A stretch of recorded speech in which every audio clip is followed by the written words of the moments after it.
Hey Krishna, my name is Sri Narasimhadas, MTech from IIT Kharagpur, specialized in visual information processing and embedded systems from electronics and telecommunication engineering. So today I am going to discuss about the topic evolution versus creation, and also the discussion whether it is some superstitious belief of religious minded people in God, or is it something scientific. So now, considering the topic of evolution, so the famous Darwin theory says that man come from apes.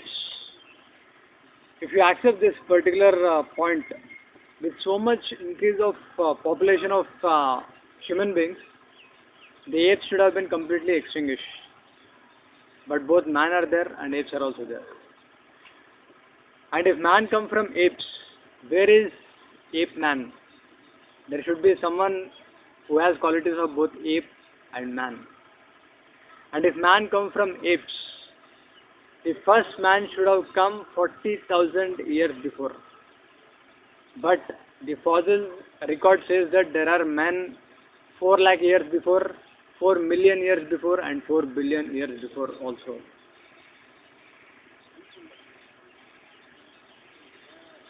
So Darwin also says one more point. Bear trying to eat flies in the river, it became a whale.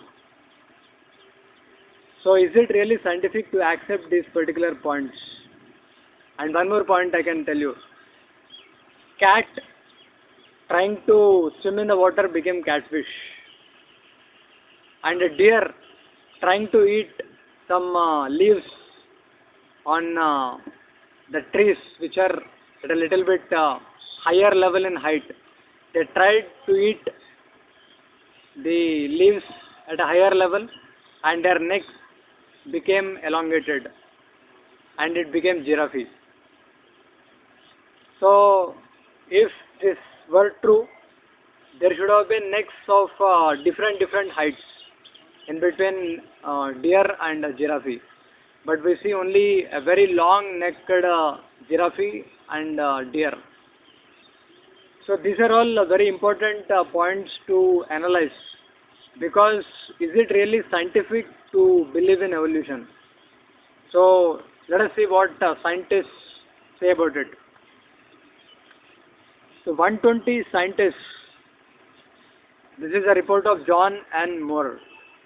So he says all the specialists prepared 30 chapters in a monumental work of over 800 pages to present the fossil record for plants and animals, divided into about 2,500 groups. Each major form or kind of plant and animal is shown to have a separate and distinct history.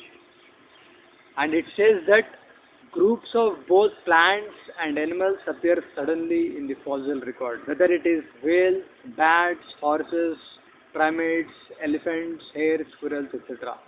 And geologist Coffin states to secular scientists, the fossils evidences of the life of the past constitute the ultimate and final court of appeal, because the fossil record is the only authentic history of life available to science. If this fossil history does not agree with evolution theory, what does it teach? It teaches that it agrees with a great designer who has designed. So it agrees with the theory of creation. So it is truly scientific to believe in the design and the designer and the creation. So Vedas tell very amazingly about this particular aspect of creation. So one more point refuting this particular arguments of evolutionists often say about the plasmodial soup, the matter which has created the life. And one more argument, post-dated check they give is will create humanoids in the future. But it is only post-dated checks, because it is impossible to realize feelings from matter. I already discussed this point in my last discussion. So all these arguments are only post-dated checks or some game, that's all. It is not really scientific. So the true science is what we get from Vedas. So these particular points of evolution, which which make some conception is only to make us think that these religious beliefs are only some superstition or some sentimentalism. But actually, I'm completely against this particular conception, because it is not really scientific to believe in this particular arguments that man coming from apes, or all these different conceptions I discussed. So the true science is what we get from the Vedas. So Vedas very clearly tell us so many amazing things. Just like, for example, if there is a person who is there in a ground floor, say there is LKG in the ground floor, LKG classroom, and there is a person, a child who is there in the first floor, where there is a first class subjects being taught. So a person who passes the LKG standard, he has to leave that particular classroom and he should come to the first floor for the higher studies. It is not that the LKG classroom turns into the first class or first floor classroom. So that is something crazy conception. The true conception is the person should leave the particular ground floor and he should come to the first floor. In a similar way, there is not evolution of a body. It is something crazy. The true conception is the evolution of consciousness, the evolution of soul. The soul, when it has improved in its consciousness, there are the subjects of how this consciousness improves. Like there are three different kinds of modes called as goodness, passion and ignorance. Sattva-guna, Rajaguna and Tamaguna. So the different permutations and combinations of these three gunas will increase the consciousness of, will increase or decrease the consciousness of the soul. So when the consciousness of the soul increases, it upgrades to a higher species, and when it reduces, it degrades to a lower species. So both the conceptions are accepted. It's complete conception, going up and coming down. So it is not just one-sided conception. So the point is, this particular influence of the modes increases if it increases the conception of the soul, then it goes to the next higher species. So then it takes on to the next higher level of body, according to its particular consciousness. In otherwise, it takes a different lower form. So this particular modes I was mentioning, the goodness, passion and ignorance, the permutations and combinations of these three modes, they are arranged in so many different ways that the three modes, just like you have three colors, red, green, blue, they combine with each other, and there are so many different other colors from 9, 81 and 243, like that. So in a similar way, these permutations and combinations start increasing and increasing and increasing of this goodness, passion, ignorance, and there are 84 lakh species of life. So this is the exact information that comes from Padma Purana. So Padma Purana very amazingly tells this particular point of how many species are there. So here is a very amazing sloka, which you get.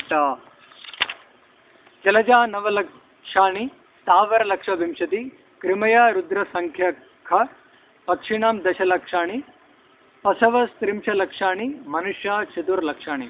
There are 9 lakh species of aquatic life, 20 lakh species of plants and trees, 11 lakh species of insects, 10 lakh species of birds, 30 lakh species of beasts, and 4 lakh species of human life. 4 lakh species of human life. It is not just one or two. So this is the exact information that you get from Padma Purana, the Vedas. So the Vedas give exact information of different levels of consciousness, different levels of species. So according to the level of consciousness, just like you have the different knobs of frequency adjusters. So according to the different frequency adjustment, you tune to a particular channel and you receive that particular channel message and everything. So in a similar way, according to the development of one's consciousness in the present life, or varying the different parameters of this goodness, passion, and ignorance, one, he prepares his consciousness and he prepares his future body, if he gets a future body. So he changes his frequency accordingly and he gets onto a new body. So that is the conception of reincarnation. So this particular concept is very amazingly told in Bhagavad Gita. Yam yam vapi smaran bhavam tyajati ante kalevaram tam tam evaiti kaunteya sada tadbhava bhavita. So according to the one's consciousness at the time of leaving the body, at the time of death, one gets a newer body. So this is the exact conception that we get, exact conception of the evolution of consciousness at a deeper level that we get from Vedas. So it is not some superficial changes of the body that is the reality. It is truly scientific to believe in the evolution of consciousness, which the soul, the user, which has the software of this consciousness of a subtle body, the subtle body which has been influenced by goodness, passion, ignorance, that evolves to a higher consciousness, and then one gets a newer and newer and newer body according to that particular frequency. So the point is, our forefathers are not just some apes or some monkeys. Our forefathers are very great sages, very great rishis. So this conception of Gotra, the Atreyasa Gotra or Kaundinyasa Gotra. The Gotra means there are great sages who are our real ancestors, Atri Muni, Kaundinyasa Muni.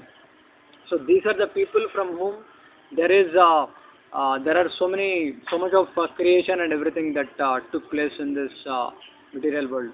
So the point is, the bottom line is, it is the creation that is more scientific and more precise and more appealing for one who is very deep in his thought process.